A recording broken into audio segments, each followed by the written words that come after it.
भाई मेरी समझ के परे है ये क्या करते हैं नहीं करते, इनको खुद याद रहता है कि ये क्या कर रहे हैं। कर्नाटका में किसकी सरकार है? अगर ये वोट चोरी की अगर ये बात कर रहे हैं तो किसकी सरकार ने वोट चोरी की वहाँ पे? ये भूल गए हैं क्या कि कर्नाटका में इनकी अपनी सरकार है? और उसके बाद अगर ये आरोप लगा रहे हैं इसका मतलब कि जो वहाँ की सरकार है फिर उसको तो बर्खास्त करके वहाँ पे राष्ट्रपति शासन लागू कर देना चाहिए, अगर इनका यही आरोप है। सेकेंडली, जब ये बोलते हैं कि भैया वोट चोरी हुई है, वोटर लिस्ट में धांधली की गई है, अब कैसे इसको ठीक किया जाएगा? पहले तो खुद जा के दरवाजे खटखटाते हैं, उसके बाद जब इनकी शिकायत सुनी जाती है, कार्रवाई की जाती है, तो उस पर ये शिकायत करते हैं। अब ये इन्होंने अब कर्नाटका का मामला उठा दिया और इन्होंने दस्तावेज भी सामने दिखा दिए कि भैया ये कारण है और ऐसे ऐसे धांधली हुई है। इन्होंने एक आदमी के नाम दिखा दिए जो 4 जगह वहाँ पे वोट डाल रहा है। इन्होंने कई आदमियों के नाम दिखा दिए जिनके फादर के ही नाम नहीं है, हाउस नंबर 0 लिखा हुआ, ये सब कल इन्होंने दिखाया। अब इसके ऊपर कार्रवाई क्या होगी?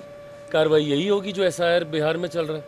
अब जब वहाँ पे SIR लागू किया जाए, एक तो खुद आप जा के मांग रहे हैं कि भैया आप इंटेंसिव रिव्यू कराओ, रिवीजन कराओ, और उसके बाद जब वो रिवीजन हो रहा है वहाँ पे उसके बाद आप शिकायत करेंगे। जैसे ही अब ये कर्नाटका पहुँचेगा मामला, फिर ये बोलेंगे कि भैया यहाँ पे ये गलत हो रहा है, SIR को वापस लो। मेरी समझ में नहीं आता, चिट भी आपकी पट भी आपकी, आप चाहते क्या हैं? क्या करे कोई? चुनाव आयोग के पास जब आप शिकायत दर्ज कराइएगा कि भैया वोटर लिस्ट में धांधली हो रही है, कल 1 घंटे का पूरा इन्होंने इवेंट बना के वहाँ पे प्रेजेंटेशन रख दी। अरे तो भैया आपकी इन्हीं प्रेजेंटेशन से तो परेशान होकर चुनाव आयोग ने ये फैसला लिया कि चलो ठीक है, एक बार फिर से इंटेंसिव रिवीजन हो जाए, 2003 के बाद नहीं हुआ है तो हो जाए। जितने लोग बाहरी हैं, जितने लोग मर गए हैं, जितने लोग duplicacy of the voter list में हैं, उन सबका नाम छट जाएगा। अब जब उसको छांटा जा रहा है तो दिक्कत है। अब इन्होंने कर्नाटका के लिए फिर इन्होंने दरवाजे खोल दिए। अब कर्नाटका की सरकार कितनी सहमत है वहाँ पे भगवान जाने, क्योंकि इनकी अपनी सरकार है। पर दिक्कत ये है, अब जैसे महाराष्ट्र में चुनाव है, अब महाराष्ट्र ये आज तक हमको सुनाते नहीं थकते कि भैया वोटर लिस्ट में धांधली की वजह से हम लोग वहाँ का चुनाव हारे हैं। तो जो झारखंड का चुनाव जीते थे वो ठीक था, वहाँ पे वोटर लिस्ट ठीक थी, झारखंड में कोई दिक्कत नहीं है। एक समय पे 2 जगह चुनाव होता है, एक जगह आप जीत जाते हैं तो वो ठीक रहता है, जहाँ आप हार जाते हैं वो गलत हो जाता है। ये सोच ही गलत है, ये गलत राजनीति कर रहे हैं राहुल। हाँ सही बात है। आप बताइए, इतना दिन हो गया, 8-9 दिन होने को आया, ठीक है, जब से इन्होंने सूची जारी की है।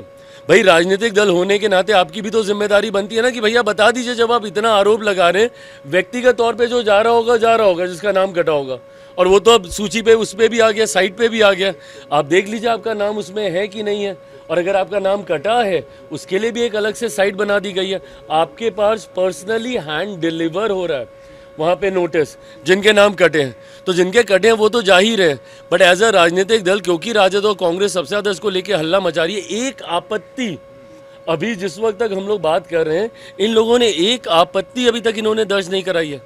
तो सिर्फ हंगामा ही खड़ा करना, सदन देख लीजिए, आज भी सदन इन लोगों ने चलने नहीं दिया। सदन आप चलने नहीं दे रहे, SIR की प्रक्रिया को आप स्वीकार नहीं कर रहे, फिर रोज़ आप प्रेस कॉन्फ्रेंस कर रहे हैं ये कहते हुए कि भैया वोटर लिस्ट में धांधली है, दुनिया भर की बातें करते हैं, बट आपत्ति आप एक जाके दर्ज नहीं कराते। तो ये करना क्या चाह रहा है विपक्ष? पूरी तरीके से कंफ्यूज है, इनको समझ में नहीं आ रहा।